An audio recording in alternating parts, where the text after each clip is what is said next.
Anda saja yang menjelaskan, silakan. Anda itu jauh perbedaannya dengan rostrum, jadi susah dapat tangkap. Jadi saya bertanya tadi di Yohanes 1 ayat 1 apa lengkapnya ayatnya itu, dibacalah di kata-kata terakhir atau 3 kata terakhir bahwa sabda sama dengan Bapa tuh. Nah saya tanya, maksud dari sabda sama dengan Bapa itu apa maksudnya Bang? Sama atau setara atau bagaimana tuh? Cuma dia mutar-mutar bilangnya firman berasal dari Bapa. Memang. Yang saya tanya maksud dari sama dengan Bapa itu apa? Ya kalau orang nggak bisa menjawab, lu aja yang jelasin supaya kita paham. Silakan. Jangan lu nanya doang juga nggak bisa menjawab. Yo. Iya, saya bertanya dengan dia bagaimana pemahamannya, karena dia menyebut dia Kristen namun tidak mengakui Yesus adalah Tuhan dan Allah tuh. Atau kurios and theos. Memang harus Kristen itu harus mengakui Yesus itu Tuhan. Iya Bang, harus. Waduh. Loh, namanya aja Kristen Bang. Itu pemaksaan itu namanya, bro. Ada Unitarian tidak mengakui Yesus itu Tuhan. Betul kan? Bukan Kristen Bang. Waalaikumsalam warahmatullahi wabarakatuh. Maaf Bang Andi tadi nggak keangkat lagi makan. Iya nggak apa-apa Bang. Saya tadi telepon biar kesini. Capek gua. Enggak, ini tadi Bang Bang Awam bilang Kristen itu apa Bang? Namanya Kristen mesti apa? Mesti nuhanin Yesus. Iya. Lah bukannya Kristen itu artinya pengikut Bang, bukan penuhan. Iya. Nah pengikut dong, bukan penuhan. Ya memang Kristen itu pengikut. Nah jadi dia Kristen, Abang bukan, Abang penuhan Kristus. Loh, Abang bukan Kristen, dia Kristen. Ya pengikut. Ya memang kami juga pengikut. Enggak, Abang penuhan. Loh saya juga pengikut. Enggak, Abang nggak ngikutin dia, Abang nuhanin dia. Iya, dia dari mana ngikutin. Anda bisa mengatakan saya bukan pengikut coba? Nah, Yesus itu siapa buat Abang? Enggak, jangan langsung, coba kenapa? Loh kok langsung? Apa Kita alasannya? langsung aja, kenapa jadi takut langsung? Emang Bukan Yesus itu alasan siapa Anda buat apa? Abang? Jangan langsung nanya. Apa Enggak, kan alasannya Abang coba? bilang tadi Yesus Tuhan kan buat Abang.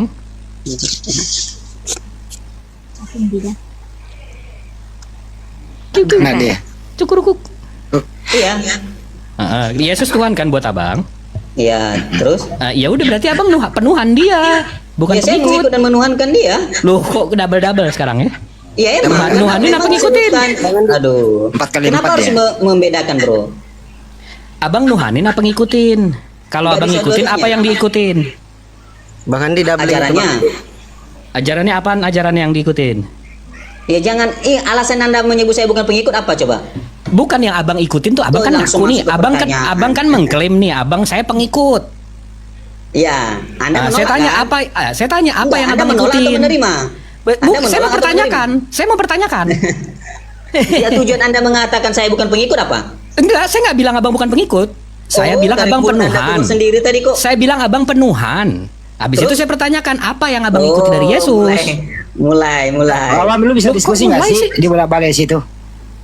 Apa yang Abang ikuti dari Yesus itu apa? Enggak bro ya, saya reka ulang ya.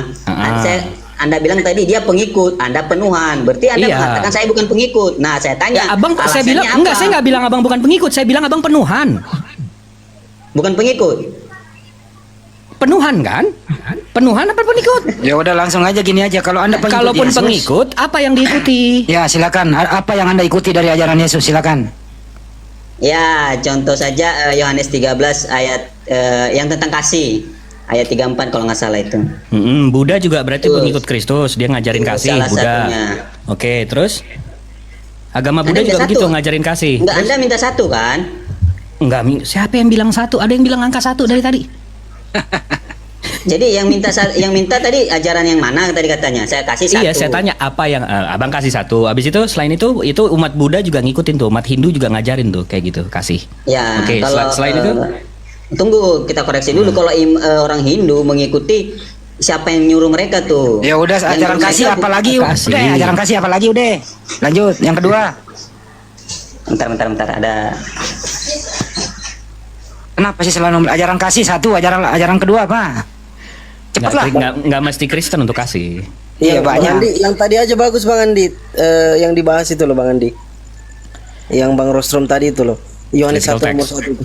Iya, kritik teks. Enak sekali Enggak, tuh. tadi Bang saya tertarik sama Bang Rostrum ini bilang beliau ini paham soal kodifikasi sadis. Nah, itu dia Bang Jibril, silakan. Ya, yang kedua tentang Tuhan menyuruh baptis dalam nama Bapa, Anak dan Roh Kudus. Oke, Bro Awam, Kedua. bentar dulu ya Bro Awam ya. Nanti bentar Dulu, Anda sebutin yang kedua, yang ketiga. Biarin dulu dihabisin dulu. Anda mau berapa, Bro? Saya 2, cukup nggak? Saya rasa udah cukup. Silakan Bang Ajar- Rostrum. ajaran Yesus waktu hidup dia berdoa kepada Tuhan. Ya, Anda berdoa kepada siapa? Yesus, Ya, di mana dia menyuruh berdoa? Coba. Getsemani. Oke. Waktu di Bukit Getsemani semalaman Yesus berdoa kepada siapa? Ya, saya di mana dia nyuruh secara literal coba. Dia Katanya mencontohkan. pengikut. Dia udah mencontohkan. Kamu mesti ikuti. Mencontohkan. Katanya pengikut. Sunat Bang Andi, sunat. Sunat enggak dia? Ya, Nanti jadi dia kami aduh. Sekarang Yesus waktu di Bukit Getsemani dia berdoa kepada Bapaknya. Kamu berdoa kepada siapa? Kepada Tuhan, kepada Bapa. Bisa. Ya, jadi Yesus bukan Tuhan. Kok ini bola balik terus ini. Anda nggak jujur dengan diskusinya. Loh.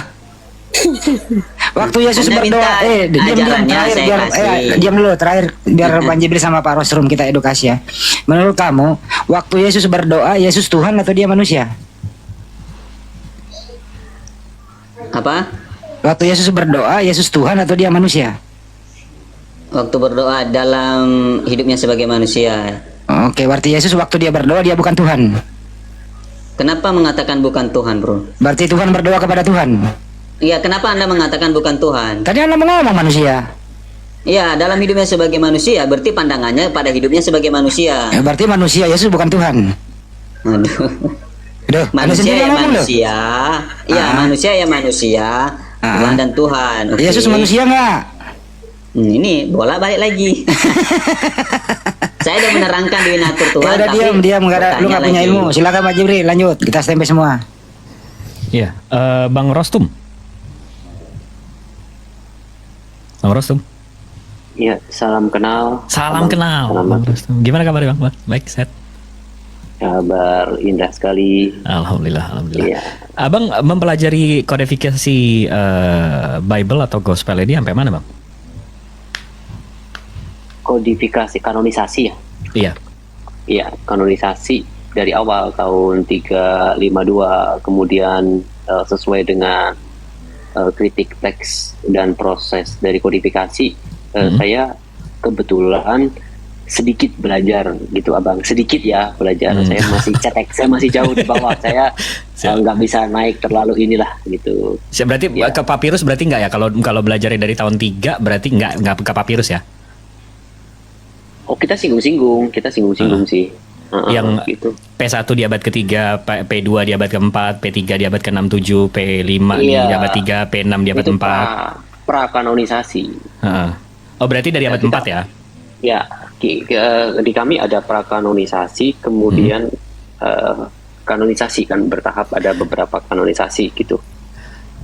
Mayoritas dari scholars Bible bilang Bible ini atau Gospels ini ditulis secara anonimus. Abang setuju nggak dengan itu?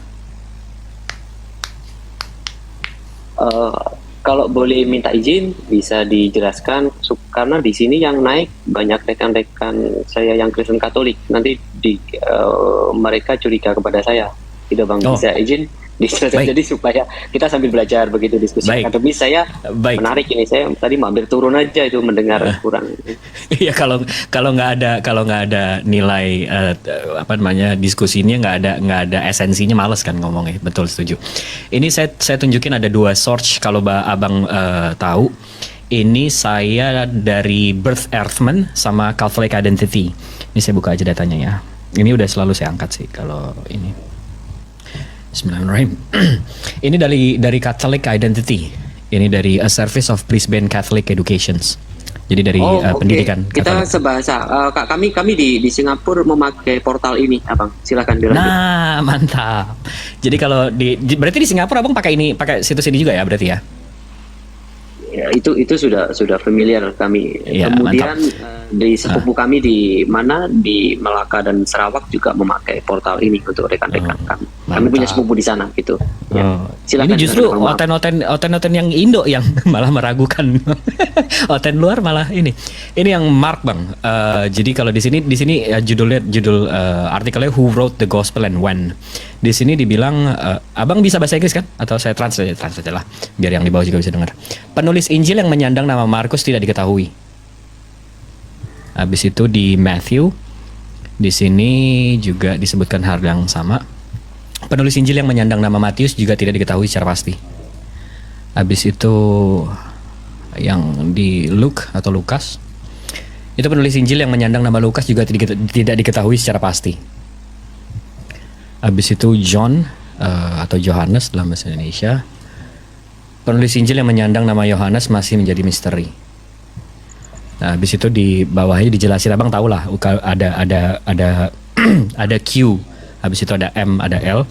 Nah, ini yang satu, ini dari Catholic. Habis itu kalau Abang tahu Bert Ehrman ini dia New Testament scholars, speakers and consultant. Nah, ini lebih ke Protestan. Ini Protestan ya, betul. Iya, Ya, lebih iya. Protestan dia.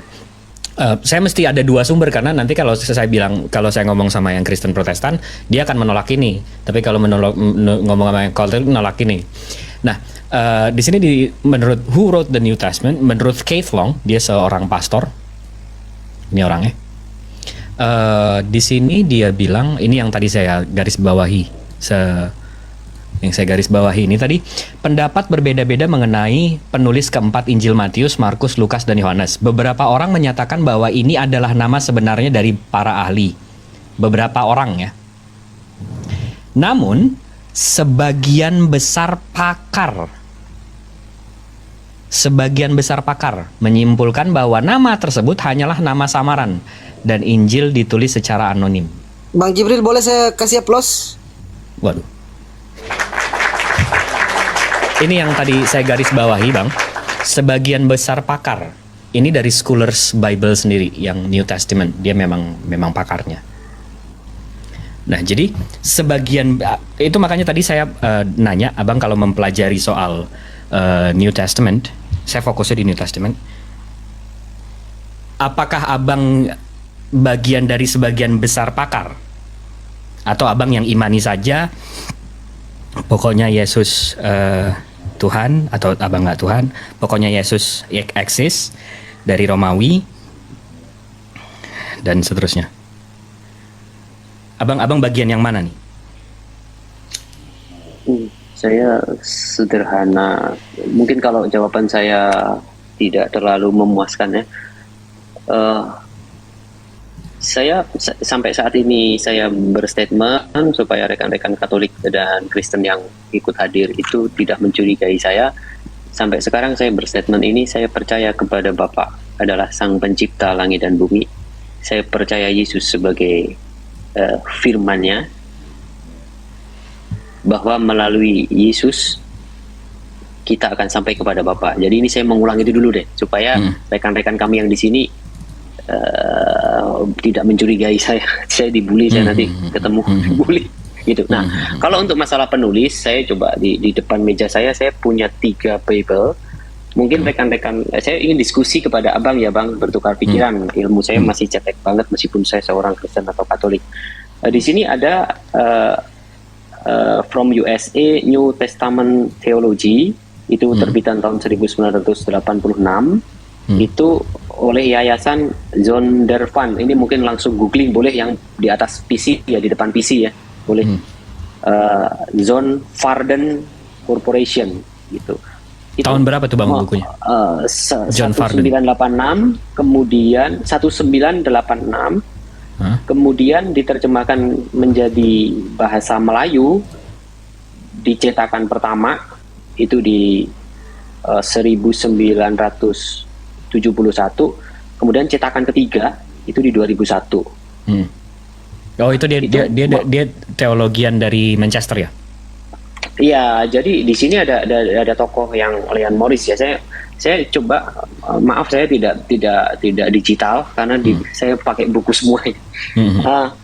Jadi di sini jelas sekali bahwa di kitab kami tentang, kami menegaskan bahwa Bapa sebagai Sang Pencipta itu adalah pusat dari segalanya. Kemudian Yesus sebagai Kristus itu adalah penyelamat atau pemberi terang jalan keselamatan kepada umat manusia untuk mengenal Sang Bapa. Kemudian garis besarnya juga kami di sini, saya Oh, ingin menyampaikan rekan Muslim. itu bidang teologinya kan, Bang, bukan bidang Iya, literatur Alkitab ya. Oh, masuk literatur Alkitab. Jadi ini saya berjajar dua ini.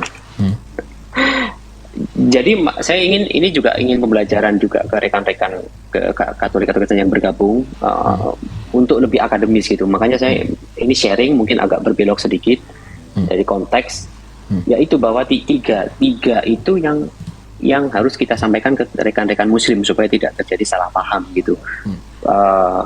Itu sih Bang, maksud saya gitu. Tapi kalau disandingkan sama Muslim, Bang, di sini Abang gimana ya? Di sini kesahihan, Abang paham konsep sahih nggak? Rekan-rekan saya di rumpun Melayu pakai bahasa itu. Sahih itu maksud saya, saya valid. Ini datanya valid atau enggak? Valid, ya. Jadi kalau saya bandingkan dengan Al-Quran saya yang saya pegang sekarang, ini saya buka aja ya. Ini abang nggak mesti ini, tapi ini untuk pembelajaran abang aja sama untuk orang yang ada di bawah. Saya akan tunjukkan begini cara saya mengimani atau mendasarkan iman saya. Habis itu nanti saya pertanyakan ke abang, abang ya terserah. Kalau abang bisa menjelaskan bagus, kalau abang nggak bisa menjelaskan juga nggak masalah. Tapi minimal abang paham dari mana perspektif saya. Nah, ini ada timeline, Bang. Saya buat timeline. Ini catatan pribadi saya ya. Saya buat timeline ini. Ini di sini Nabi Muhammad lahir. Di sini Nabi Muhammad. Nah, ini timelinenya. Nah, Nabi Muhammad lahir di tahun 571. Habis itu beliau meninggal di 632. Nah, di tahun yang sama ada perang Imamah, habis itu Al-Quran dikumpulkan. Nah, di sini ada manuskrip-manuskripnya. Dan di sini ada carbon datingnya. Saya contohin satu ya. 578 ke 669. Kalau abang bisa cek ke islamicawareness.org, di sini ada Quranic manuskrip. Habis itu ke bawah kita ada radio karbon. Nah, di sini ini data radio karbon ya, untuk dating Al-Quran ya. Contoh kodeks Sana'ai ini. Ini kodeks. Ini kodeks Al-Qurannya. Nah, mid first century of Hijrah. Ini tahun abad pertama Hijrah ya. Hijrah itu 610 ke 710. Ini mid first century. Berarti 610 ke 660. Ini carbon datingnya. Dan di sini dibilang the carbon dating is applicable to scripture. Nah, nih. 95% probability of belonging to the period between 578 ke 669. Ya. Nah, berarti waktu kertas ini dibuat, ditulis, dan seterusnya, itu masih di zaman nabinya. Nabinya masih hidup. Dan ini terus, DAM 0125. DAM 0125 itu yang ini. Ini di 543 ke 643, 95%. Masih di zamannya. Dan ini terus. Nah, di zaman, jadi setelah Nabi Muhammad meninggal, mereka kumpulkan di Perang Imamah di bulan Desember tahun 632, tahun pagan. Abu Bakar mengumpulkan, Umar mengumpulkan, Utsman juga mengumpulkan. Ini jaraknya nggak sampai 20 tahun, hanya 15 tahun. Keluarlah Quran Tokapi. Itu ada di sini. Tokapi itu udah dikitabkan. Udah dikitabkan sebentar. Quranic manuskrip. Nah, di sini bisa dicek. Abang, saya juga buka. Saya punya Al-Quran versi Arab dan Inggris ini. Sebentar, ini terbitan tahun berapa tadi ya? Silakan. Enggak, ini saya punya semua abad, Bang. Dari abad 7 saya ada, 8, 9 saya ada semua. Ini kalau soal kodeks ya. Kalau soal kodeks manuskrip Al-Quran, saya lengkap, Bang. Dari abad 13 dari yang Arab, Egypt, 14 di Egypt, abad 15 di India, 16. Ini lengkap semua sih. Ini contoh ya kalau kita buka yang abad 17 Iran. Nah, itu saya lengkap sih, alhamdulillah. Ini mushaf Al-Qurannya. Tapi balik lagi tadi ke ini. Ini bang, Al-Quran abad 1. The Quran of Uthman at Topkapi Museum, Istanbul, Turki from 1st and 2nd century of Hijrah. Nah ini Al-Quran yang 1 abad. Ini yang abadnya yang sama dengan Rasulnya, penerimanya bang. Nah kalau saya bukain, alhamdulillah ya. Kalau di sini kan resume dia bentuknya bang. Bentuknya ini cuma ditunjukin 3 lembar kan. Padahal kitabnya segini kan. Ya. Bang, ini kuliah umumnya ini free of charge kan ya? Saya mau menyimak ini. Enggak ada perpuluhan, enggak ada perpuluhan. Oke. Nah, di sini alhamdulillahnya nih karena di sini ada penjelasannya semua, di sini ada Excel-nya. Ini Al-Qur'an yang abad 1 loh, Bang. Abad 1 Hijriah ya, 610 berarti ya. Al-Fatihah, Al-Baqarah dan seterusnya. Ini kitabnya, Bang. Nah, alhamdulillah saya punya scanannya, Bang, sama ya. Nah, scanan saya ini ada 822 halaman. Nah, ini kalau saya scroll terus nih. Kalau saya scroll terus nih. Nih.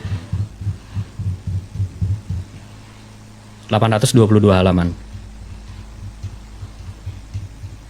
Nah, ini dari Al-Fatihah sampai 114 surat. Sebentar, kalau yang pertama itu masih ini ya, Bang, yang itu ya, apa generasi Umar bin Khattab. Ini Utsman. Ini Utsman. Ini Utsmanik. Utsmanik. Karena di sini kan nih The Quran of Uthman. Ini adanya di Topkapi Museum. Nah, ini. Nah, alhamdulillahnya kalau kita mau critical text Al-Quran ya. Saya contohin aja surat 110. Ini Al-Quran yang sekarang kita punya online ya. Kita buka surat 110. Nah, nih. Saya zoom dulu sebentar. Ini manuskripnya, ini transkripnya ya. Nah, ini bisa nih. Bismillahirrahmanirrahim. Idza ja. Idza ja. Nasrullah. Nasrullah. Wal fadh.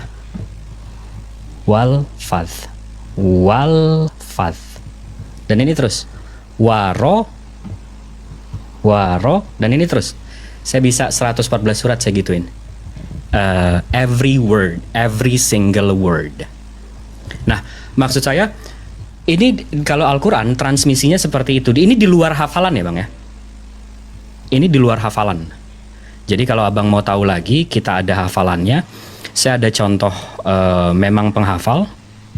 Sebentar. This piece of paper you Nah, see nih. in my hand right now is quite literally. Ini dia penghafal Al-Quran, And before I Hafiz, show you a closer Hafiz look Quran. at it, let me tell you a bit about Nah, it. di sini This piece of dijelasin paper bahwa is dia no- punya namanya ijazah. Nih, ini muka saya sama muka dia sama, ini kamera depan sama kamera belakang sama. Jadi saya skip aja ya. Nah, ini all the way back to the nah, very ini beginning. dia menjelaskan Every di sini ini nanti nama dia. Nah, ini nama syekhnya, nama gurunya. Nah, habis itu gurunya ini belajar dari siapa, dan setiap angka merah ini itu artinya belajar dari siapanya, Bang. single red Nah, word that you see there is basically the link between the next person in the chain. So this student studied from my sheikh, who studied from another sheikh, who studied from another sheikh, all the way back for 1,400 years. And if you look here towards the end of the chain, you can see An Abi Hurairah. Nah, di ujungnya setelah 14 abad ke An Abi Hurairah. Ini sahabat Nabi langsung yang ikut menghafal dengan Nabi waktu Al-Quran diturunkan. Great companion of the Prophet ﷺ, who got his ijazah from the great companion Ubay ibn Ka'b. Nah, dia belajar dari Ubay bin Ka'ab. Jadi hafalannya itu dari Ubay bin Ka'ab. Ubay bin Ka'ab Who got datangnya his dari ijazah from none other than Rasulullah Muhammad sallallahu alaihi wasallam. Nah, langsung dari Rasulullah Muhammad. Nah, jadi ini ada sanatnya, Bang. Ada chain of narrationsnya. Nah, ini di luar yang manuskrip tadi saya bisa cek ya, 14 abad setelahnya. Dan terlebih lagi dari itu lagi kita punya pelindung yang ketiga. Kita setiap hari, setiap bulan, setiap tahun kita ke umat muslim seluruh dunia itu ke Mekah. Al-Fatihah saya dengan Al-Fatihah seluruh dunia sama, orang Rusia, orang Arab, orang Perancis, orang Amerika, orang Australia, Al-Fatihahnya sama, Al-Ikhlasnya sama, Kulhunya sama, Al-Baqarahnya sama, Yasinnya sama, semua sama. Satu aja yang berbeda pasti rame. Pasti sholatnya langsung nggak fokus, pasti langsung berantakan. Ini bikin saya ngiri, Bang. Di tempat kami cukup banyak polemik. Ini jadi pelindung yang ketiga. Jadi saya ada 3 pelindung. Pertama, penghafal, hafiz yang sampai sekarang ada 150 juta. 150 juta orang yang hafiz Al-Quran dari cover to cover. Habis itu yang kedua ada manuskripnya, jelas. Habis itu yang ketiga, kami selalu melantunkannya. Dan kami selalu melantunkannya secara bersama dengan suara yang sama, dengan nada yang sama, dengan ayat yang sama. Nah, saya buka kamera lagi. Tapi kalau abang, coba abang inform saya deh, kalau memang pengetahuan saya kurang soal ini. Kalau ini kan saya nih bang, Nabi Muhammad nerimanya di 610 ke 710 di 1 abad ini. Ini para penghafal dan nama orang tua mereka. Dan ini kodeksnya, ini manuskripnya tadi. Di Bang, abad yang sama. Jangan, maaf saya potong, jangan nanti setelah ini saya disuruh presentasi seperti ini ya. Oh enggak. Iya, iya. Oh enggak bang, kalau saya memang kecintaan saya terhadap literatur Al-Quran, terhadap kecintaan saya terhadap Rasulullah. Tapi maksud saya, tapi begitu saya melakukan hal yang sama bang, ini abang kasih tahu saya kalau saya salah. Biblos yang abang pegang sekarang itu manuskrip tertuanya itu Sinaiticus dan Vaticanus. Itu kalau saya tulis ini semestinya 325 ke 350, tapi kita bingkain aja, taruh di 325. Ini earliest codex, dan ini nggak ada bukti siapapun yang nulis. Dan infonya dari mana, kita nggak tahu. Yang pasti Konstantinopel zamannya. Ya, Ini saya confirm. Dan ini koneksinya ke P90 sama P52. P52 ini abang tahu kan, papirus 52 sama papirus 90. Ini. Abang jadi Kristen aja bang. Jangan dong. Wah, justru karena saya udah belajar makanya saya nggak di situ. Jadi P90 sama P52 ini papirus ini yang paling dekat. Ini di 125, 175 ke 225. Dan ini nggak ada buktinya Yohanes atau Lukas yang nulis. P52 ini Yohanes, John. Dan itu cuma 3 ayat. Nggak ada hubungannya sama Yesus, nggak ada soal ketuhanan Yesus. P90 juga seperti itu. Nggak ada ketuhanan Yesus, nggak ada. Ini kalau nggak salah cuma 3 baris atau 4 baris. Habis itu di sini yang diklaim Yosua, Lukas, Matthew, Markus, John, Paul. Nah, antara ini ke sini itu 175 tahun. Antara ini ke sini 150 tahun. Total dari sini ke sini itu 325 tahun. 325 tahun bang, kalau generasi, kalau setiap kita berumur 25 udah punya anak, berarti itu sekitar hampir 14 generasi. Itu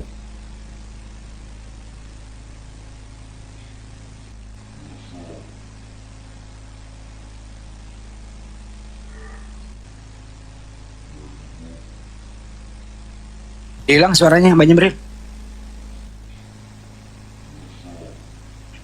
Cek. Hilang suaranya ya?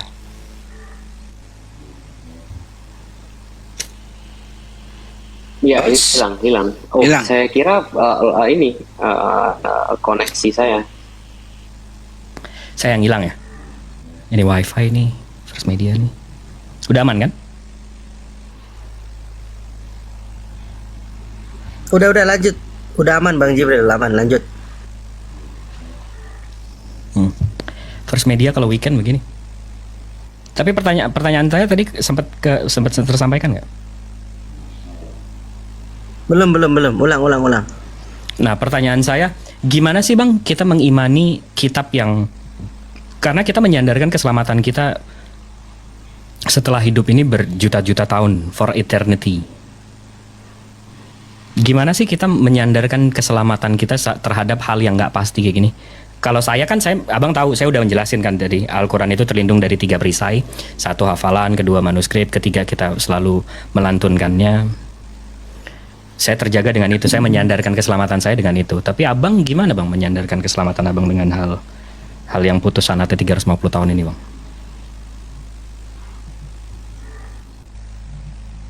Ini bertanya atau masih lanjut bang?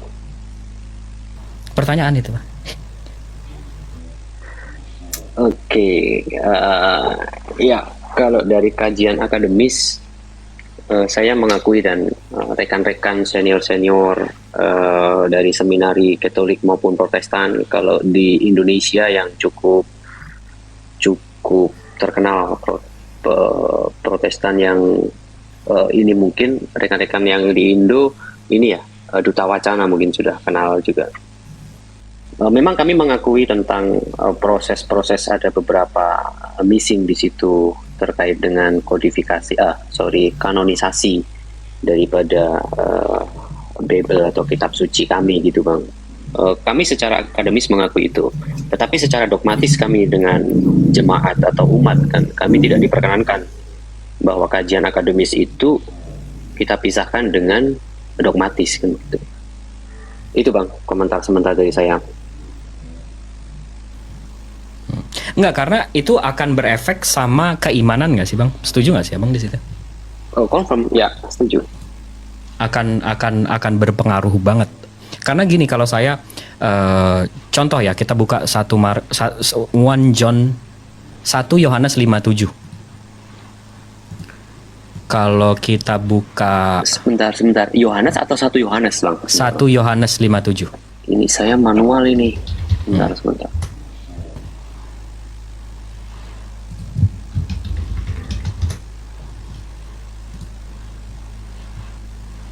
Parah ini kalau dibahas ini ada penambahan nih.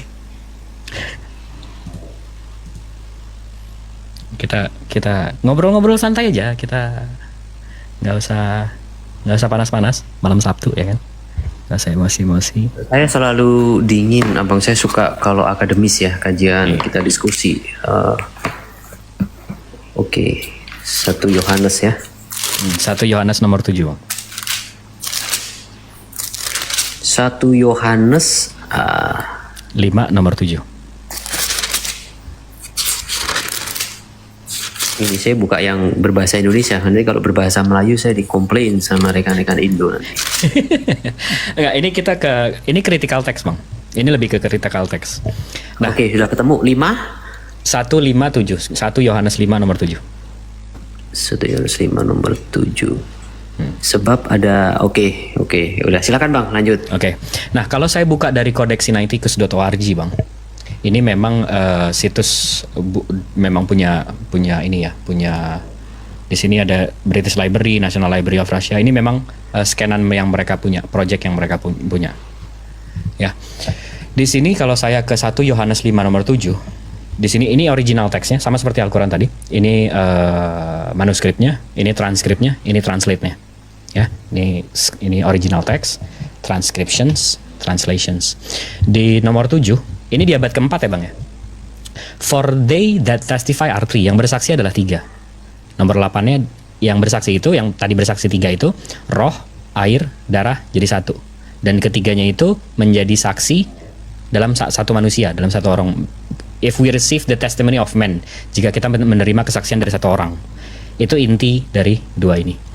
Nah, tapi begitu saya buka KJV bang, 1 Yohanes 5:7, yang bersaksi, yang merekam di surga adalah Bapa, Firman, Hantu Suci, dan 3-tiganya adalah 1. Ini udah ini dari abad keempat ke abad 16 nih. Ini udah shifting, udah berubah arti, makna kalimat ayat ini. Di sini nggak ada Tritunggal, di sini tiba-tiba ada Tritunggal. Nah, tapi begitu saya pelajari lagi, menurut Bapak Gereja, ini dari Chick Publications by David W. Daniels. Ini Bapak Gerejanya, dia yang nulis buku ini. Dari studi yang dia lakukan, rupanya ayat ini 1 Yohanes 5:7 ini udah melakukan hampir 18 kali perubahan. Di tahun 200 Tertullian menambah which three are one. Nah, itu beda lagi sama yang kodeks ini. Berbeda lagi sama yang ini juga. Habis itu tahun 250, 50 tahun setelahnya, Sir Piran Cartnage menulis, dan lagi Bapak, Anak, dan Hantu Suci ditambahkan. Habis itu dan terus ini 350, 398, Aurelius Agustin juga ikut 415, 450, 500, 550, 550, 7 sampai tahun 1500. Berarti 15 abad ini ayat berubah terus. Mengikuti zaman dan keperluan Tritunggal atau pemimpin gerejanya. Nah, tapi yang lebih menarik lagi, begitu saya perdalam lagi, ini dari Bible ORG. Ini dari Daniel B. Wallace. Bapak gereja ini punya PhD, dia S3. Dia bisa bahasa Yunani dan seterusnya. Dia malah mengatakan bahwa ini lebih parah lagi yang dia bilang. Oleh karena itu tidak ada bukti pasti mengenai pembacaan ini dalam manuskrip Yunani dimanapun sampai tahun 1500. Berarti nggak ada manuskripnya 1500 tahun pertama Biblos ini ada untuk ayat ini toh. Dan ini menurut saya ini dasar dari Tritunggal atau dari Trinitas. Itu yang tadi saya awalnya ini sangat mempengaruhi loh. Ini soal manuskrip missing sana sini ini sangat mempengaruhi loh. Trinitas atau ketritunggalan ini agak ngeri nih kalau dibahas nih. Karena kalau nggak sabar aja dengerin saya barusan ngejelasin, wah udah tantrum bang. Menurut abang gimana bang? Enggak bang, kita mah kalau critical text setuju banget karena di Bible yang saya ini takut terpeleset dengan kata Alkitab itu bukan punya kami, bukan punya saya. Jadi saya mesti harus berhati-hati ini. Menurut Bible yang saya pegang, Bible Study juga ini tahun 2000 bersama dengan LI saya punya terbitan terakhir tahun 2001 juga. Di sini ada Bible Study. Di sini keterangannya penuntun. Jadi kami punya catatan kaki gitu bang. Nah memang ada beberapa yang abang jelaskan itu terkonfirmasi dengan panduan penuntun dari punya saya di depan saya ini bang gitu. Jadi data yang saya tunjukin ini sesuai dengan data yang ada di depan mata abang sekarang ya? Oh itu dibahas di teologi sampai S3 itu bang? Iya, setuju. Iya jadi dibahas juga memang dari internalnya ya? Iya itu sampai S3, program doktoral pun masih membahas itu. Jadi kalau yang saya pertanyakan lagi bang, ini soal Tritunggal tadi, ini ayat berubah 18 kali. Menurut abang jadi di mana yang mana yang suci, yang mana yang ayat sucinya bang?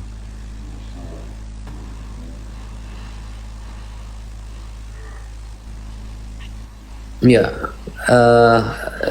kalau dari pemahaman saya dan beberapa rekan, kata suci, kitab suci, kami setelah diputuskan melalui proses kanonisasi yang disebut itu kitab suci. Tapi kalau yang abang sampaikan adalah prakanonisasi, memang di situ banyak catatan kaki. Di tempat saya sih namanya catatan kaki ya. Jadi setiap ini ada catatan footnote. kaki. Iya footnote. Iya. Bukan maksud saya itu kan yang tadi yang pra itu kan yang tahun 200 yang Tertullian menambahkan, Cyprian Carnegie nambahkan, Priscillian Rivers nambahkan, Athanasius nambahkan, Aurelius Agustin menambahkan. Bukan maksud saya itu kan yang pra. Tapi kan yang setelah Vatikanus Sinaiticus kan berarti udah di ini dong. Udah di kodifikasi. Wah, udah dikanonkan dong. Iya, udah dikanonkan. Nah, tapi masalahnya gini bang, di Sinaiticus abad keempat ayat ini berbeda. Di Bezae abad kelima ayat ini berbeda. Di Claromontanus abad ke-6 ayat ini berbeda. Dan ini Sinaiticus kan udah kanon. Vatikanus kan kanon. Bezae kan kanon. Claromontanus kan kanon. Nah, hasil pengkanonannya aja ayatnya beda-beda, Bang. Makanya itu yang saya mau tanya. Jadi dari kodeks-kodeks ini sebenarnya yang mana yang kitab sucinya ini yang mana? Karena udah lepas dari kanon dong kalau kodeks-kodeks ini kan. Ya.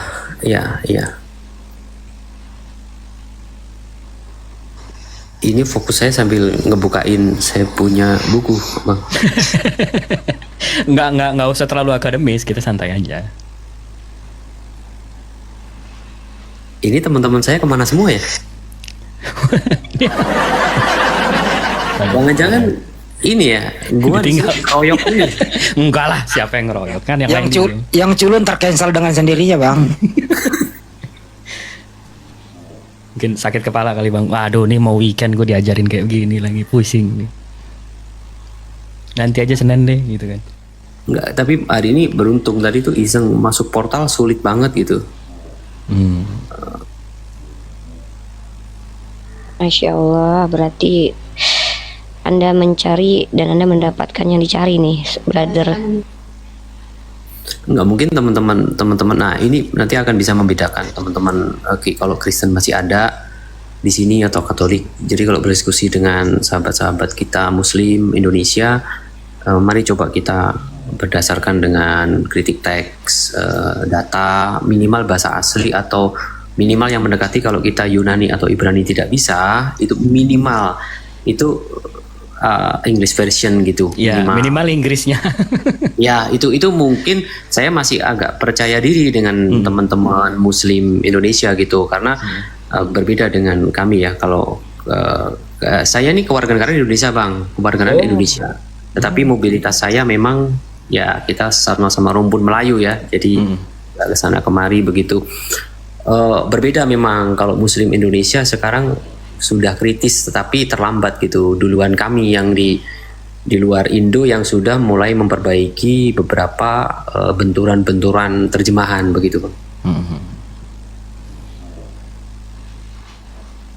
Ini Bang Wisnu sama Bang Ivan Lendal sepertinya non Muslim. Ada yang mau disampaikan, ada yang mau disanggah, atau ada yang mau membandingkan data? Ya. Silakan. Selamat malam. Dari tadi saya nunggu giliran tapi nggak sopan kan, motong orang lagi bicara. Wah, Dan memang pembahasan yang menarik. Tetapi data yang Bang Jibril sampaikan memang cukup banyak ya dan cukup detail. Tetapi kalau itu dikembalikan menjadi sebuah pertanyaan ke iman Kristen, tentu iman Kristen memiliki jawaban tersendiri atas semua data itu. Kira-kira begitu, Bang. Siap. Nggak, kalau ini Bang, kalau soal iman saya udah nggak berani nyentuh, Bang. Maksudnya, saya mengimani itu ditulis oleh murid langsung. Oh ya udah, nggak ada masalah. Tapi itu nggak sesuai dengan fakta. Gitu. Itu ya nggak ada masalah juga, nggak ada masalah juga. Dan saya more than welcome kalau tadi kan, makanya saya sebelum buka Bible kan saya buka Al-Quran dulu kan. Jadi kalau di Al-Quran saya cara mempelajarinya seperti ini. Saya cara menyandarkan diri keselamatan saya sama firman Tuhan itu seperti ini. Karena di Islam kami memegang teguh yang namanya sanad, sama chain of narrations, sama perawi dan seterusnya. Kami nggak bisa. Contoh tiba-tiba Bang Hendy bilang, Bang Jibril itu kucing nggak boleh. Nabi Muhammad ngelarang kucing di rumah. Nah saya tanya tuh, di mana hadisnya? Apakah hadisnya sahih? Siapa perawinya? Bagaimana isi hadisnya? Dan seterusnya. Sahih nggak tuh omongannya? Bener nggak tuh dari Nabi Muhammad? Bener nggak tuh? Nah, kami sebagai Muslim selalu kritis seperti itu. Makanya begitu tiba-tiba ada orang seberang bilang, oh ini namanya Injil. Nah, kami pelajari, atau saya pribadi pelajari, tunggu, ini bener nggak Injil? Karena yang saya tahu Injil itu diturunkan terhadap firman atau wahyu atau ketetapan-ketetapan yang diturunkan terhadap Nabi Isa alaihi salam. Nah, sementara yang abang pegang sekarang itu kan Evangelion dalam bahasa Yunani, yang dalam bahasa Inggrisnya itu Gospel, yang dalam bahasa Indonesianya kabar baik, bukan Injil. Nah, itu yang agak kikuk di situ sih. Baik, cukup menarik. Jadi tadi saya terima kasih diingatkan kembali ada satu pembahasan yang menarik tadi yang abang sampaikan dengan Bang siapa namanya? Rostrum. Yaitu pertanyaan abang ke beliau tentang bagaimana abang bisa mengimani iman Kristen yang sekarang, sementara Injil atau Alkitab lah kita katakan dulu ya, manuskrip itu ditulis dalam ketidakpastian. Kalau nggak salah redaksi abang seperti itu. Sedangkan Al-Quran yang tadi abang tunjukkan di layar laptop kalau nggak salah, lengkap dan runut dijelaskan secara detail siapa penulisnya, bahkan siapa orang tuanya. Kalau saya nggak salah ingat seperti itu tadi, kurang lebih redaksinya. Nah jadi highlight poinnya di bagian ketidakpastian itu yang menarik bagi saya.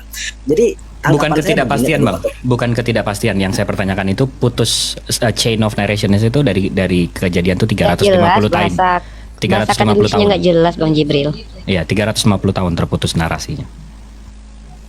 Kalau ya tolong koreksi kalau salah. Kalau saya nggak salah tadi maksud yang coba abang sampaikan tentang manuskrip itu kan kan tadi kan abang ada tunjukkan Markus, Lukas, Yohanes dan lain-lain, itu penamaan itu tidak dapat dipastikan itu sesuai dengan namanya. Sebagian sebagian besar scholars Perjanjian Baru menyatakan ahli Perjanjian Baru menyatakan hal seperti itu. Ya, nah itu yang tadi yang saya maksud, sehingga narasinya kan kalau saya tidak salah ingat kan intinya dibungkus dalam satu kata atau satu kalimat. Injil itu ditulis apa ya? Saya jadi lupa. Dalam abad keempat. Ketidakpastian atau tidak jelas siapa penulisnya dan lain-lain. Tak jelas, itu.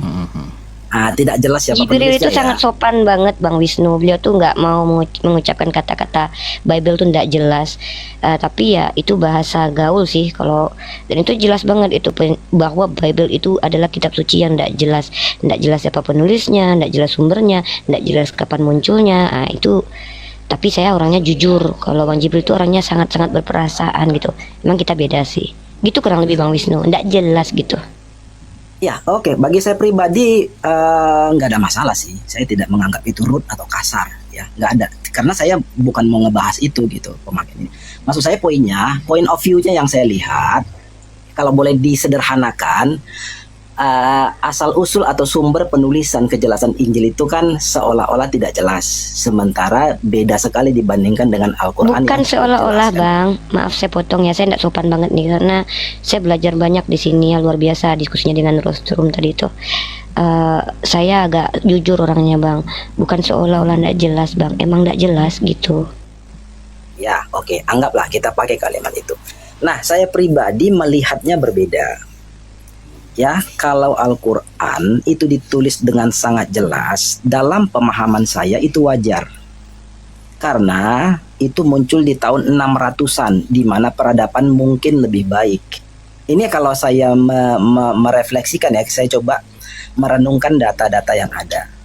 Sementara kitab sucinya orang Yahudi, manuskrip kunonya mereka, termasuk manuskrip Injil atau Evangelion, supaya lebih jelas ya, manuskrip Evangelion itu kan dituliskan di abad-abad awal, di mana pengumpulannya itu sendiri juga tidak mudah. Jadi mungkin pada waktu itu peradaban belum semaju di abad 6. Ini Bang, yang dijelaskan tadi di PB Bang, yang dijelaskan PB. Enggak, biarin aja dulu. Habis itu boleh saya merespon. Silakan teruskan Bang, selesaikan.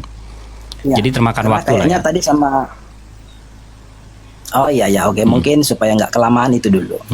Nah, untuk menyanggah abang tadi yang dimakan waktu dan seterusnya ya. Ini saya datanya dari The Met. The Met ini dia ada museum di New York. Welcome to The Met. Ini dia di New York.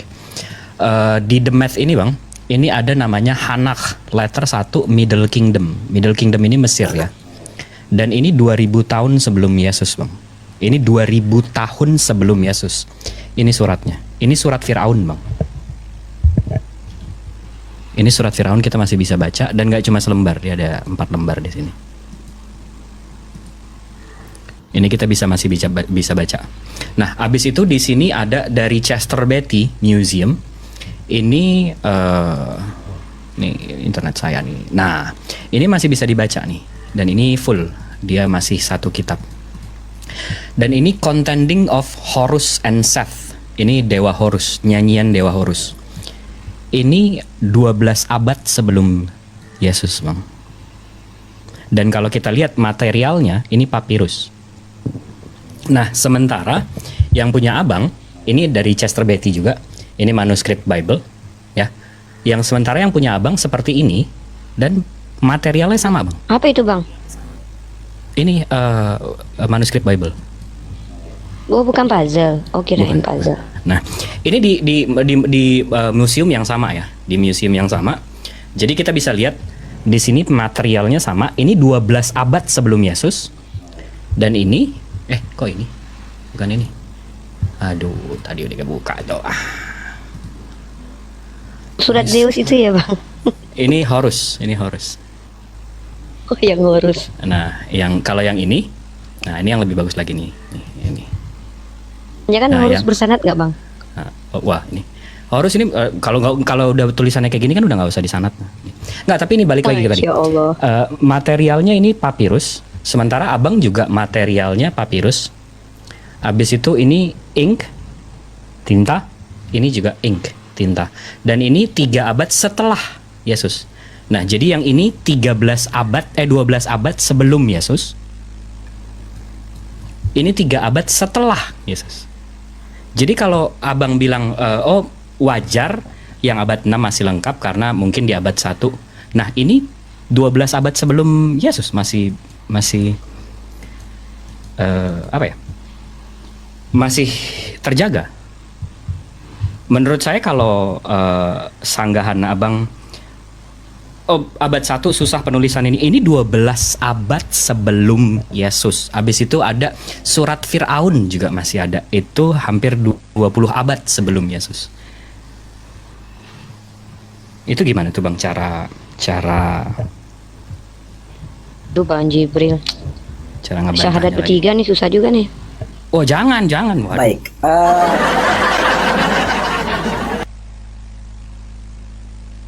Oke, terima kasih. Jadi yang saya maksud tadi, perbedaan peradaban sih saya maksud tadi. Kalau di abad ke-6 itu kan teknik penulisan atau kelengkapan penulisan, riwayat-riwayat siapa yang menulis dan lain-lain, itu yang saya maksud tadi lebih baik. Sementara di abad-abad awal itu tidak. Kalau yang abang tunjukkan itu kan papirusnya, bukan cara penulisannya. Kecuali penulisan Horus dan Set tadi itu ditulis siapa penulisnya, siapa orang tuanya, artinya memiliki mekanisme cara penulisan yang sama dengan abad 6. Sementara di abad ketiga setelah Yesus beda sendiri, itu mungkin satu poin yang bisa kita simak kembali. Nah, bukan, Seperti maksudnya gini Bang, maaf saya potong. Jadi papirus 20 abad sebelum Yesus masih terjaga, tapi tiba-tiba papirus abad 1, 2, 3, biblos abad 1, 2, 3 itu nggak ada Bang. Di situ masalahnya. 12 abad sebelum Yesus maksudnya ya, bukan 20 abad. 12 ya, ada yang kalau yang Firaun 12 abad. Yang 12 sebentar, saya tunjukin. Yang Firaun itu 20 abad, Bang. Ini yang Firaun ini. Tadi abang sebelumnya 20 ya, 20. Nah, yang Firaun ini 20 abad. Kalau yang Horus ini 12 abad. Itu Nah, Horus jadi yang manuskripnya dari mana? Kerajaan Mesir juga tidak? Iya. Kerajaan Mesir ya? Iya. Kebetulan Dewa Horus ini tanggal lahirnya sama Yesus, habis itu sama-sama bangkit 3 hari. Makanya saya pelajari. Dia dewa juga. Waduh, Ya, jadi saya tetap kembali, mengenai papirus itu sendiri, khusus mengenai papirus. Tadi kenapa saya tanyakan itu diterbitkan atau dirilis oleh kerajaan Mesir? Nah, itu bagi saya sebuah hal juga. Mengapa papirus 3 abad setelah Yesus itu dalam bentuk pecahan-pecahan kecil yang disebut puzzle sama Rifa tadi? Karena kemungkinan, sekali lagi maaf ya, saya menduga, karena kan saya tidak ahli di bidang itu, dan saya tidak membidangi itu. Tapi kalau dari yang abang kasih lihat tadi, abang kasih tunjuk tadi, yang di abad 3 itu dibuat oleh, katakanlah tanda kutip, rakyat jelata. Jadi mereka menggunakan kualitas bahan papirus yang ala kadarnya, atau yang umum digunakan di masyarakat. Maaf sekali lagi, saya hanya sedang mencoba menganalisa kenapa bisa ada beda. Dugaan. Sementara yang dugaan. Husnuzon Bang, kalau di Islam kita lagi husnuzon. Itu kalau biasanya disebut cita-cita angan-angan sih kalau bahasa Astagfirullahaladzim, nggak gitu. Fandi. Nggak gitu Diam, dong. Bos. Kok tajam Turunkan sekali. juga Husni diam. Kok nggak gitu? Husnuzon, kita Sementara positive yang thinking. Sementara yang abad 20 dan abad 12 itu kan diterbitkan atau dirilis oleh kerajaan Mesir yang kemungkinannya menggunakan bahan yang jauh lebih bagus. Tapi itu satu hal sih bagi saya, artinya itu menarik temuannya. Tetapi bagi saya begini Bang, alam semesta bagi orang teis itu dipercaya diciptakan oleh Tuhan. Bagi orang ateis itu lahir dari Big Bang. Bagi orang kemudian orang teis menjelaskan kepada orang ateis itu diciptakan Tuhan.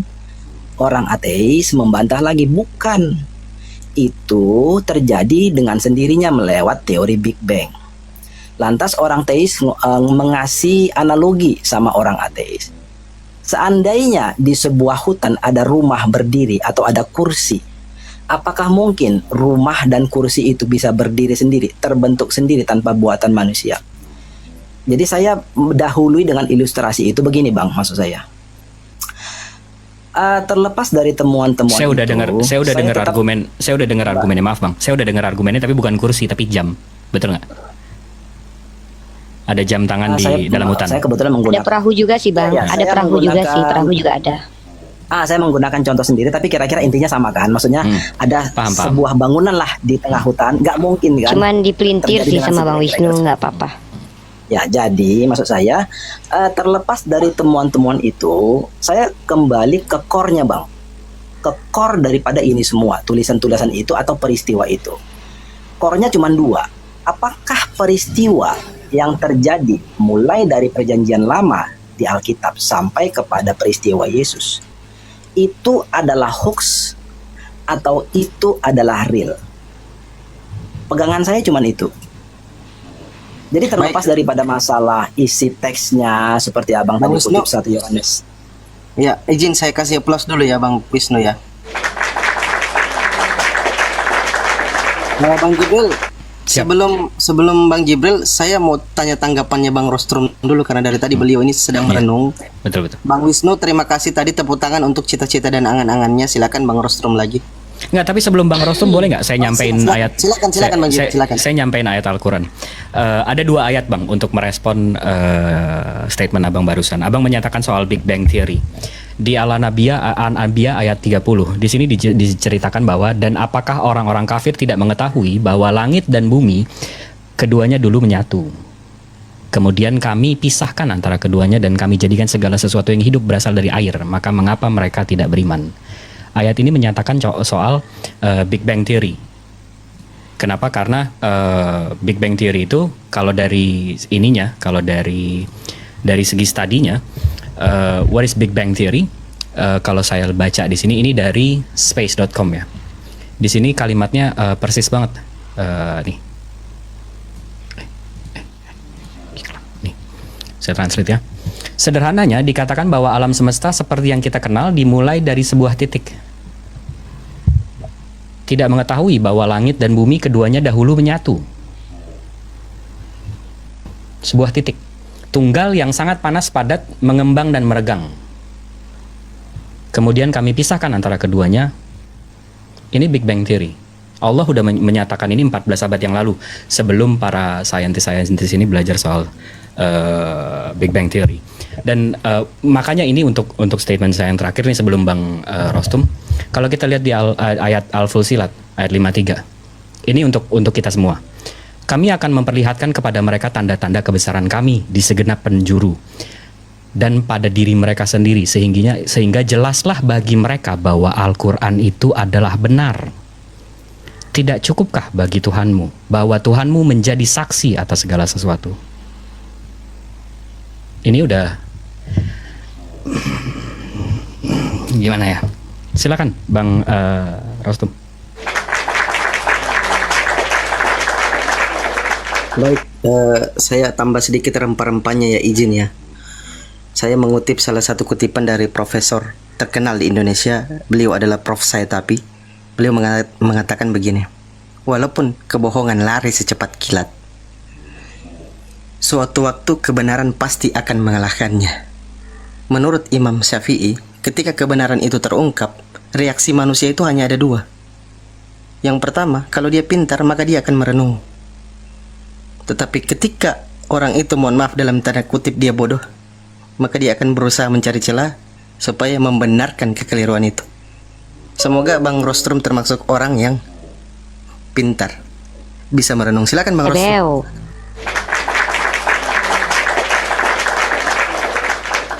Kok Fandi bisa berhikmah gitu ya, Masya Allah. Ini gara-gara Bang Jibril nih. Ini saya nggak mau terlalu lama di sini, weekend nanti dipikir saya jomblo dan ini, jadi saya mati. Ya, Bang Rostrum, silakan Bang Rostrum. Iya, ini sebentar lagi sudah pergantian tanggal dan hari ini ya. Berapa menit lagi ini. Terus saya diminta untuk apa ini, abang-abangku, saudara-saudara, rekan-rekan? Tanggapannya bang, karena ada abang dari tadi. Kita takut abang tiduran aja, karena bahasanya berat banget. Tanggapin Bang aja. Bang. Rostrum ini orang Kristen mana bang? Dia WNI tapi dia selalu di Singapura sama Malaysia ya bang ya. Bau-baunya pinter ya bang, dari omongannya ya. Bang Rostrum ini pakainya itu Kim James version, dia nggak pakai LAI deh, gitu loh intinya. Keren banget nih, Bang Rostrum ini pasti kalau diskusi ini ya, kritik teks pasti keren banget nih, serius. Iya bang ya. Dia anak buahnya terafiliasi ke Erastus Sabdono. Oh, Pak Erastus ya. Kalau denominasinya apa, Pak Bang Rostrum? Denominasi itu biasanya Pantai Costa karismatik ya, denominasi. Kalau Malah Pantekosta ya, malah karismatik ya. Biasanya Ya. kalau orang kayak abang nih biasanya ya menjelang sebelum ateis itu Katolik biasanya. Tapi karismatik ya. memang saya dari keluarga Katolik. Kemudian saya Ya sebelum menjelang ateis biasanya Katolik dulu, tapi nggak lama kemudian ateis biasanya. Tapi intinya Pak Rostrum ini Yesus itu bukan Tuhan, yang Tuhan itu Bapa, Yesus itu utusan Tuhan menurut beliau. Ya Tapi itu itu- menjelang ateis begitu, Bang Andi. Ya. Oke Bang Jibril, lanjut lagi. Satu lagi dong Bang Jibril. Markus 16 15 itu. Satu lagi dong, penasaran gua. Itu dong Bang Jibril.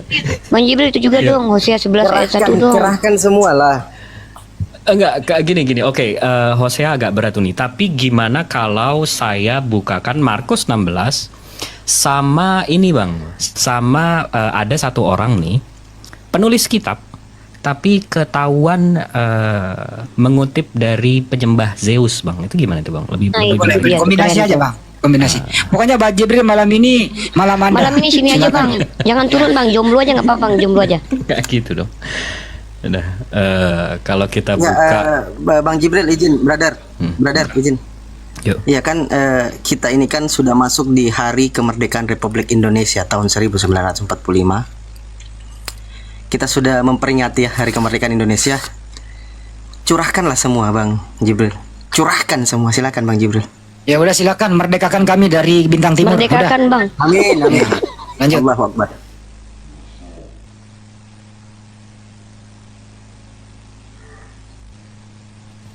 Bang, buka mic-nya Bang. Wih, Bang, jangan pingsan Bang. Aduh, bahaya nih, jomblo. Enggak, Salah. ini Bang Ya, jangan, Rostum, ya. Bang Rostum mungkin bisa buka Kisah Para Rasul 1728. 1728 ya. Iya, Kisah Para Apostolos 1728.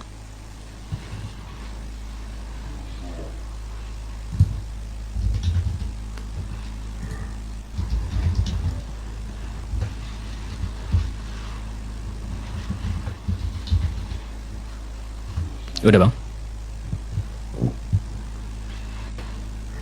Oke, sebab di dalam dia itu kan Bisa dibacakan dong? dari pewarta ini, sebab di dalam dia kita hidup, kita bergerak, kita ada. Seperti yang telah juga Seperti yang dikatakan. telah juga dikatakan oleh pujangga-pujangga. Sebentar, di tempat saya ada catatan kaki ini masalahnya. Oke, silakan Bang. Oke, silakan. Nah, ini kalau kita baca, sebab di dalam dia kita hidup, kita bergerak, kita ada, seperti yang telah dikatakan oleh pujangga-pujanggamu. Berarti pujangga-pujangga Tuhan ya. Sebab kita ini dari keturunan Allah juga. Nah, jadi kalau kita lihat dalam bahasa Inggrisnya, for there are, bukan ini. Waduh. Sebentar. 1728. Yang dari sini deh, dari Bible Gateway. For in him we live. Kawan-kawan saya mesti hadir ini, kawan-kawan seiman saya, jangan biarin saya sendiri. Keren Bang. Ajak sini Bang. Jadwalin. Nah, di Teman sini dibilang STD-nya Bang, Bang semua. For in him we live and move, we have our beings, as certain also as your own poets, ini pujangga-pujanggamu, yang telah mengatakan, karena kami adalah keturunannya. Nah, begitu kita buka, ini kan dibilang di sini Bang, saya penasaran nih, di sini dibilang pujangga-pujanggamu, habis itu ada titik 2 di sini. Ada titik 2 di sini. Nah, berarti ini kutipan kan? Pujangga-pujangga siapa yang pernah bilang ini? Ini tulisan Paulus ya, setahu saya, atau Lukas ya. Nah, begitu saya buka, saya cari-cari tahu Bang, ini dari theoi.com. Ini memang dia Greek mitologi punya Tuhan, literatur. Nah, di sini ada penulis namanya Aratus. Dia punya buku judulnya Fenomena. Ini ditulis 3 abad sebelum Yesus ya. Early 3rd BC, before Christ, atau before century. Nah, di sini Bang, di sini dibilang, nah, ini always we all have need of Zeus, for we are also his offsprings.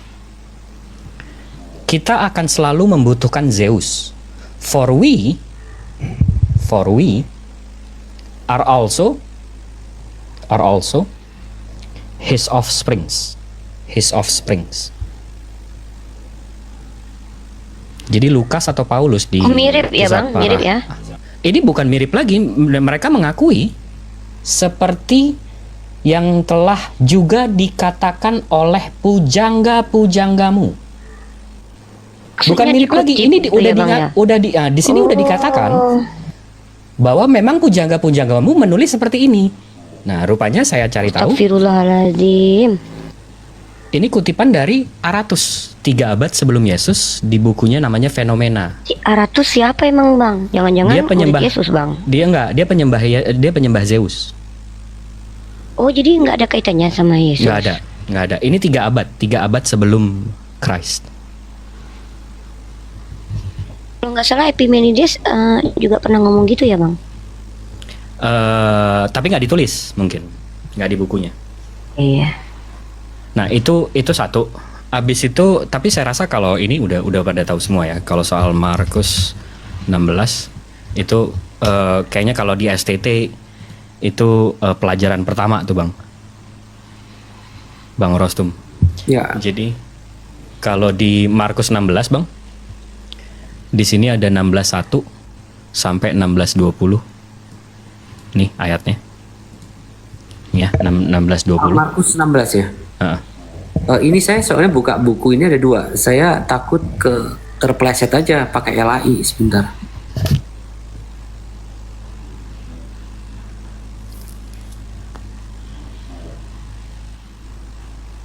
Lanjut Bang. Nah, di Markus 16 ini dia ayatnya sampai 16:20. Nah, tapi begitu kita ke Codex Sinaiticus yang tadi, begitu kita ke Mark chapter 16 verses cuma sampai 8. Begitu kita baca ini cuma sampai 8. Habis itu 1-1, nggak ada verses 9 ya. Nah, berarti di sini cuma original teksnya sampai 8. Begitu saya klik yang terakhir, nah ini terakhir nih. Jadi ini nggak sampai 20, ini cuma sampai nomor 8 ayatnya. Berarti ini tambahan nih. Ini manuskripnya mana nih? Yang original teksnya mana nih? Banyak itu Bang, ditambah. Iya kan sampai 8 kan? Kan ini sampai 8 doang. Waduh, lebih dari 3 paragraf ya? Ini lumayan. Nah, segini. Waduh, ditambahin ya. Oke, boleh berkomentar, Abang? Iya. Ya, Abang Wisnu, salam kenal. Kita belum kenalan tadi ya di atas ya, Bang Wisnu. Ini Katolik atau Protestan ya? Ya, dia lagi merenung Bang, biarin dulu. Lagi merenung. Salam kenal Bang Rostrum, salam kenal. Saya kalau asal sih Protestan, kemudian saya mandah ke karismatik. Tetapi saat ini saya nggak lagi tertarik dengan penamaan aliran-aliran itu, dan hanya menjuluki diri saya pengikut Kristus. Wah. Gitu. Bang Abang, Rostrom. abang mesti Salam dengar. kenal sebelumnya. Abang mesti dengar nasihat Nabi saya, Bang. Nabi saya bilang, Bang, kalau ragu tinggalkan, Bang. Saya hormat sama Bang Wisnu dengan tidak mengurangi rasa hormat saya. Kita sama-sama pengikut. Mungkin saya lewat jalan darat, Abang Wisnu lewat jalan tol, jadi agak sedikit berbeda. Mohon maaf ya. Itu. Ya, dia salah jalan Bang Rostrom. Dia masuk ke Kurang hutan. ajar ke Pandi. Diam Pandi. Yang disampaikan oleh Abang Jibril cukup ini ya. Saya mengulang lagi beberapa tahun yang lalu tentang belajar proses kodifikasi atau kanonisasi. Dan kami memang sekali lagi, bukan kami ya, nanti saya dikira mewakili Pak Wisnu gitu. Nah, saya sendiri di sini mengakui kalau malam begini kan sedikit yang gabung ya dari tim Kristen maupun Katolik. Jadi saya agak berani berstatement ya gitu bahwa saya kalau melihat konten-konten diskusi yang dibuka oleh sahabat-sahabat Muslim itu, ya saya mengakui rekan-rekan saya selalu bahasa ya Indonesianya selalu ini Blunder Bang, blunder. bukan lagi blunder, dia menggali Hancur jurang Bang, hancur. dalam, gitu. Hancur, ya hancur. Tidak akademis, murni dogmatis. Jadi saya sampaikan kepada rekan-rekan Muslim, kalau rekan-rekan Muslim sahabat-sahabat saya di Indonesia itu dengan saya mau berargumentasi atau bertengkar intelektual tentang dogmatis dan iman, itu Muslim pasti keok semua sama kita gitu. Tetapi kalau kita memakai kajian akademis, ya maaf kata, yang naik di live ini mungkin kurang mempelajari dasarnya dulu gitu. Contoh, misalkan tadi Bang Wisnu mengatakan tentang proses penyusunan Alkitab, Alkitab ya kalau orang Indonesia bilang, kalau orang kita Melayu sekarang sudah bukan Alkitab tapi sudah Bible, sejak dulu juga Bible gitu. Nah, contoh ada perbedaan proses daripada kanonisasi. Saya tambahkan ya bahwa ada perbedaan dari temuan manuskrip yang tadi disampaikan oleh Abang Jibril, betul sekali. Memang di kitab kami itu ada beberapa tambahan ya. Contoh aja Abang Wisnu, kalau doa Bapa kami, kalau bersedia boleh diucapkan di atas ini biar didengerin. Siapa tahu semua yang hadir sahabat Muslim langsung besok dibaptis semua mendengar doa Bapa kami kan gitu. Nah, coba doa Bapa kaminya seperti apa? Apakah nanti akan ketemu tuh di ujung bahwa ternyata ada beberapa perbedaan dogmatis di dalam praktek di gereja.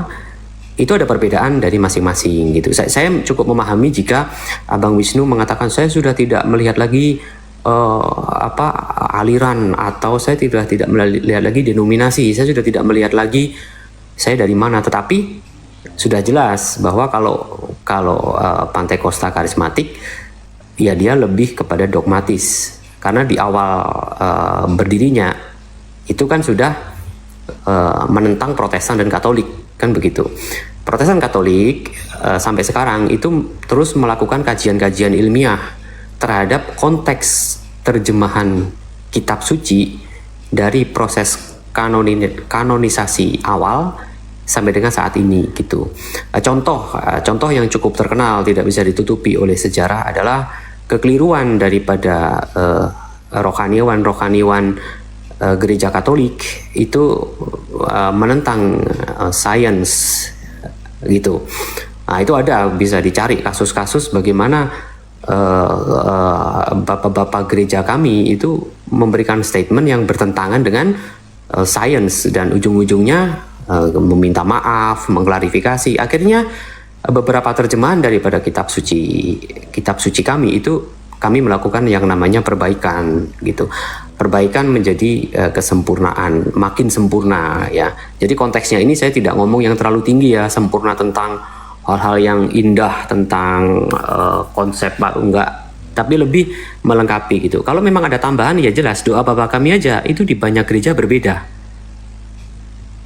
gitu. Jadi saya mengakui. Jadi kalau secara akademis kita melakukan textual criticism, kemudian textual scholarship, kemudian kita pakai philology, literary criticism, itu semua nanti akan muncul. Izin memotong. Gitu. Assalamualaikum Ya. warahmatullahi wabarakatuh yang sahabat muslim. Waalaikumsalam warahmatullahi Waalaikumsalam. Baru saya mau sapa wabarakatuh. Ustaz. Arif. Waalaikumsalam. Ya, saya Mohon sedikit dilanjut mungkin, sapa Nida. Ustadz ya, saya sebelum melanjutkan ke Bang Wisnu atau Bang Rostrom atau Ustadz Alif, saya izin satu ya. Ada dalil yang saya suka dalam Bible. Di dalam Matius 15:9. Di situ Yesus berkata begini, "Percuma mereka beribadah kepadaku, sedangkan ajaran atau perintah yang mereka kerjakan ialah perintah manusia." Silakan dilanjut. Fandi, bacakan Amsal pasal 3 ayat 5, Fandi. Enggak, jadi untuk merespon Bang Rostum ya. Saya paham meskipun sepertinya belum selesai statement Abang, tapi saya paham poin Abang. Tapi ya kembali lagi ke situ Bang. Kalau saya lebih ke, dan saya yakin rata-rata mayoritas umat Muslim itu, kami menitik beratkan bahwa agama kami atau ajaran kami itu dari langit atau samawi, bukan dari manusia-manusia lain, bukan dari makhluk-makhluk lain. Dan Tuhan kami juga bukan makhluk, tapi Maha Pencipta. Jadi memang kalau dilihat dari textual criticism, habis itu dari kanonisasi dan seterusnya, ya makin jelas bahwa agama Abang memang sudah bukan tercampur lagi ya, memang sudah dibentuk dan dimold oleh manusia-manusia lain, bukan agama dari Tuhan. Tapi itu aja. 11:49 saya mesti undur diri. Maha benar Allah dengan segala Nah firman-Nya. gitu. Assalamualaikum Belum warahmatullahi selesai, wabarakatuh. Bang. Waalaikumsalam Itu belum warahmatullahi wabarakatuh. selesai.